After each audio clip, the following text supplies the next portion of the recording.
slaves and the householder came and said to him, Master, did you not sow good seed in your field? Where then did those weeds come from? He answered, An enemy has done this. The slave said to him, Then do you want us to go and gather them? But he replied, No, for in gathering the weeds you would uproot the wheat along with them.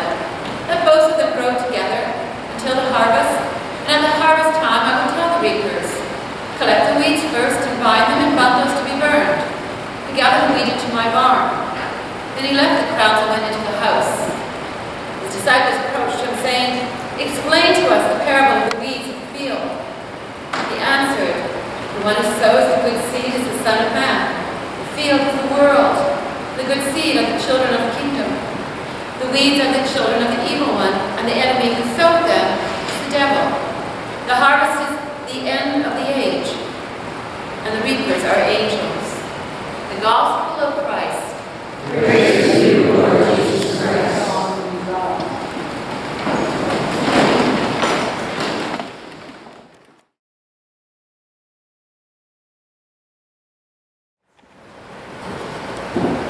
In the words of your gospel, between the words, beneath the words, beyond the words, may God meet us also in the places where words cannot go.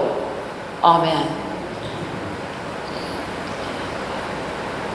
While I am going to be preaching on the gospel, I have to say the first reading is one of many of my favorites, particularly because it reminds us, we often think, churches are here, there's we go, this is where we come for a sacred space, and it is.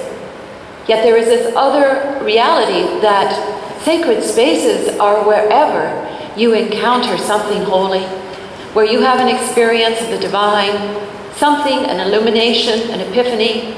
And that's what happens to Jacob.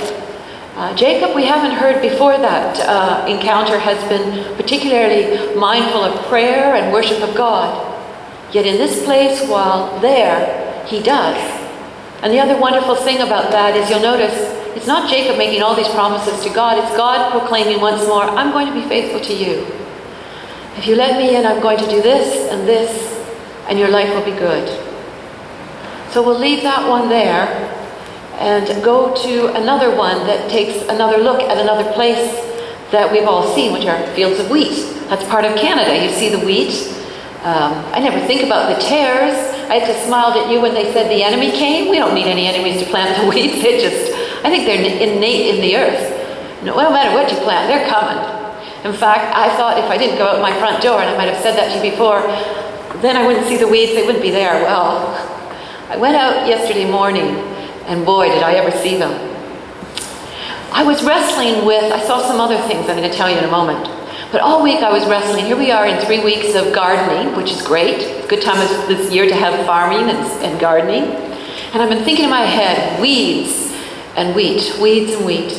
And as we know about Matthew is incredibly, everything is good, everything's bad. People are blessed, people are cursed. People are faithful, people are wicked. That's why I said, whoa, Tom, when you said you're the evil Lord, don't say that. You know what Matthew would do to you. And I know, is that completely resonating with where Jesus wants us to take the parable? Because a lot of scholars say the interpretation add-on is not the original words of Jesus, where it says, disciples explain it to us. The reason why that is not likely Jesus is that Jesus did the opposite. The idea of the parables were that they would sink in and they would resonate in your heart and your soul, and every time you heard them you'd get something different. So they were rarely allegorical, this means that, this means this. But that's a compulsion in us to want to have it locked down. And in that time period, in the medieval period, that was a great interpretation. So we can hear all that, but we want to know, what did Jesus want us to do with this, and why is it there? You know, what's the role of the patient sower? Because I don't know about you, but when I do see the weeds, I have to get them pulled out. But how many times have you actually pulled out, not a weed, but a plant that later on you go, darn, where's that beautiful plant? Have you ever pulled out something thinking it was a weed and it wasn't? I think we all have almost, yeah. But I want to go back to say that when I walked outside yesterday morning, thinking I'd have a look at things, I saw something I didn't expect. It was written in graffiti across the front pond and the shelving around it. It was written across the pathways, the concrete pathways around our house. And it was, it's coming to you, fear, death.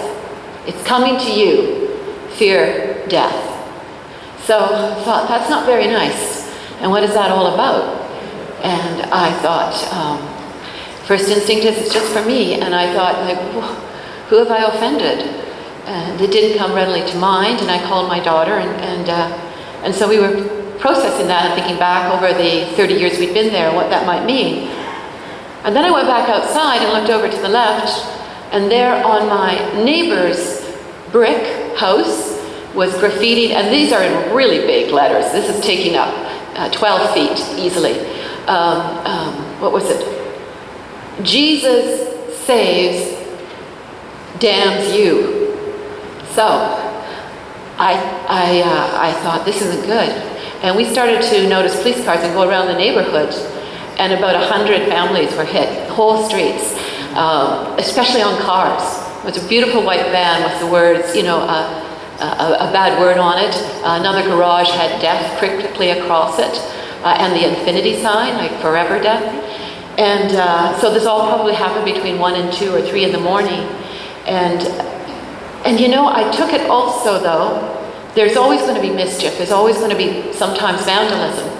But as I'm wrestling with this meaning, and we are, what I do know is that's not how our Jesus speaks to us. Jesus didn't come to say, look out, you could be damned. You're going to be damned. He comes and says, you're going to be loved, and embrace all my love. When you choose not to embrace it, life can get bumpy. But that helped to clarify me, to take another look at this passage, because those messages were so abrasive. If they thought they were in any way going to bring us to Christ, being told it's waiting for you, death, fear it, look out for your damnation, that's not how our Jesus encounters people. So we have to understand that we are accountable, and Jesus wants us to take very seriously the love that is offered and the love in us to give, but doesn't bring us in fear. So, right now, it's like Matthew's saying, never mind, it may look like there's a lot of weeds in the world right now, but hang in there, be patient. When the last day comes, the wheat will be vindicated while the weeds will go up in smoke. And there's almost a little bit of relishing that, and again, we don't need to go there.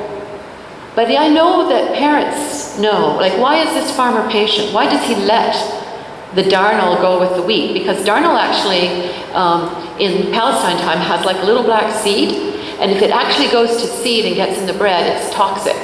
So there's some risk letting the weeds go there. But if I flip that around to your personal life, and those of you who have been parents, we've all been children, will probably reflect either as a child or as a parent. Did your parents remove every single obstacle in your life? We all want to make our children safe, but did you take away every type of situation that might be a conflict for them, or did they sometimes have to face with and deal with some of the consequences for the choices they make? And if you did so, I suspect your hope was it'd be part of their growth. And that sometimes children have challenges because we are of a period too of being privileged. And so sometimes that very thing we seek to do to make them safe and take away all the things that would make them want or struggle, in the end comes back to bite us because we haven't let them grow in their lives and help them get stronger. So that's another way to also see what maybe Jesus is trying to get at about removing all the obstacles. If we look at the field workers, they're so eager to please God. They know something's wrong in their boss's field, and they're going to fix it. We often want to fix people's lives in our own. Do you want us to go gather the weeds, they ask? They want to be faithful servants. They want to be counted among the sheep and good. Palestinian farmers, as I said, knew that some of those weeds could compromise the crop. So why is this farmer saying no, let them stay? Well, one thing, as I said before, it's really hard to tell the difference sometimes between a good plant and a bad one. Especially, it can act both ways. I know that I've uprooted, as I told you, plants and raspberries by mistake, and I protected something that turned out to be a very prickly and painful thistle. I don't know what makes us think we are smarter about ourselves or about other people in our lives. We can be very quick to judge, as if we are sure we know the difference between wheat and weeds, good seed and bad seed. But that's not always the case, and sometimes, sadly, people end relationships that are good too quickly because they haven't waited and let God help them in the process of discernment. Turn us loose with our weed trimmers, and there's no telling what we might chop or crop out. And there is someone who wrote this delightfully, and I want to share it with you, if I can find it. And she identifies with the reality that in our lives are both, and that maybe God is saying to us something about how we need to pay attention to what is in us that looks like a weed, and have a sense of timing. So this is what Suzanne wrote. I don't need an enemy sneaking into my field to sow darnel into my sprouting wheat. I sabotage myself quite effectively, thank you very much. Later I have the painstaking work of separating the weeds entwined with wheat. And so the burning of the tares begins long before the final days. Mistakes and flaws, all kinds of soul debris, fuel the continually smoldering fire. Once in a while, some chunk of the psyche loosens and falls out of hiding, letting in the air and stirring up a new conflagration.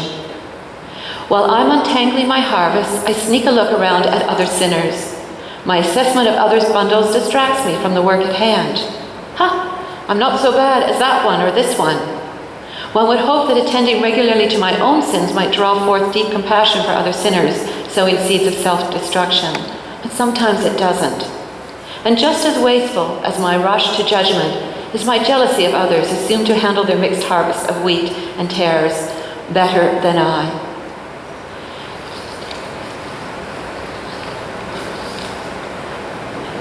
So what we're being asked to think about is that maybe those experiences of times of distraction or discouragement or our frustration, that we have certain qualities, traits in our personality that get us in trouble. If you look at the disciple Peter, his very passion, which is his strength, the flip side of it is he's impatient beyond belief, and that makes him stumble so many times. But maybe they're integral to something that God is working in us. Maybe we have clear vision as we accept and embrace the whole of the world and the whole of our life. And that as weeds don't make a steady diet, they have a place. They're almost like that sign I mentioned in my garden that says, keep the wild in me. There's so much in our life that is under the surface that we would be quick to criticize or condemn, but maybe there is something in it that is actually vital, and we don't have yet the wisdom and the discernment, and we need to leave that to God. I would like to retell the parable to you, and I think this might help a little bit, sort of as we come to an end, to help us remember to listen to God, so here's the parable again. One afternoon in the middle of the growing season, a bunch of farm hands decided to surprise their boss and weed his favorite wheat field. Well, no sooner had they begun to work, however, than they began to argue. First about which of the wheat-looking things were weeds, and then about the rest of the weeds. Did the queen lace pose a real threat to the wheat, or could it stay for decoration? And the blackberries, they would be ripe in just a week or two, but they were, after all, weeds. Or were they? And the honeysuckle, it seemed a shame to pull up anything that smelled so sweet. Well, about the time that had gotten around to debating all the purple asters, about that time, the boss showed up and ordered them out of the field. Dejected, they did as they were told. Back at the barn, he took their cachets away from them, poured them some lemonade, and made them sit down where they could watch the way this light moved across the field. At first, all they could see were the weeds, and what a messy field it was. What a discredit to them and their profession. But as the summer wore on, they marveled at the profusion of growth. Tall wheat surrounded by tall goldenrod, ragweed, and brown-eyed Susans. The tares and the poison ivy flourished along with the Cherokee roses and the milkweed. It sounds a lot like that folk artist's garden, isn't it, that I described last week? And it was a mess, but a glorious mess. And when it had all bloomed and ripened and gone to seed, then the reapers came. Carefully and gently and expertly, they gathered the wheat and made the rest into bricks for the oven, where the bread was baked. And the fire that the weeds made was also excellent. And when the harvest was over, the owner called them all together, the farm hands and the reapers and all the neighbors, and they broke bread with them. Bread that was the final distillation of that whole, messy, gorgeous, mixed-up field. And they all agreed that it was like no other bread that any of them had ever tasted before. And it was very, very good. Let those who have ears to hear, hear. How many wars in our history of the world would have been stopped if we had just had more discernment and let God sort out wheats and tares and what in us needs to be burnt up one day, and one of us will stay. But we know that so many times what wasn't good and bad was simply, you're different than me. So I think this is a wonderful story of grace and tolerance and patience and inclusivity. And it reminds us that our difficulties do have a place in our story. Whatever angers you sometimes, whatever pains you or confounds you, they're still pages of your book, and they tell the story of your sacred journey through your life. They are your teachers. Don't be too quick to pull them out till you understand what they are teaching. They are the rough desert where also Jesus abides. The story of grace has many chapters and much suspense. Read, Jesus is saying, to those who are listening with ears to hear. Read the whole book, every page, and keep in your heart the gift of hope, knowing there is wheat among the weeds of your life, and the faithful one knows how to harvest and knows that the story is not over yet. Amen.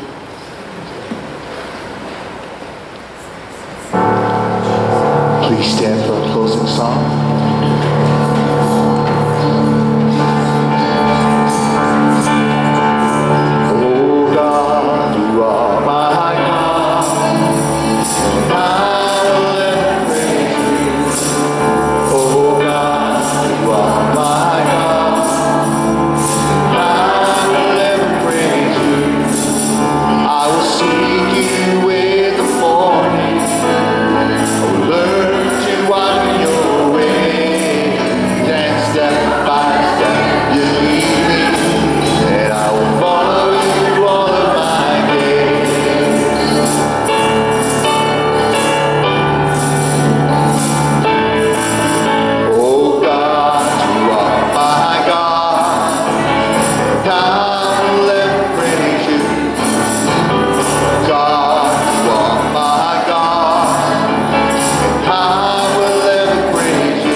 Downstairs. Please join us for cake celebrating a toast for Bev's 80th birthday.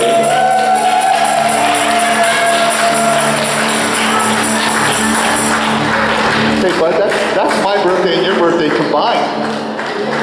Yeah, okay, that's a special one.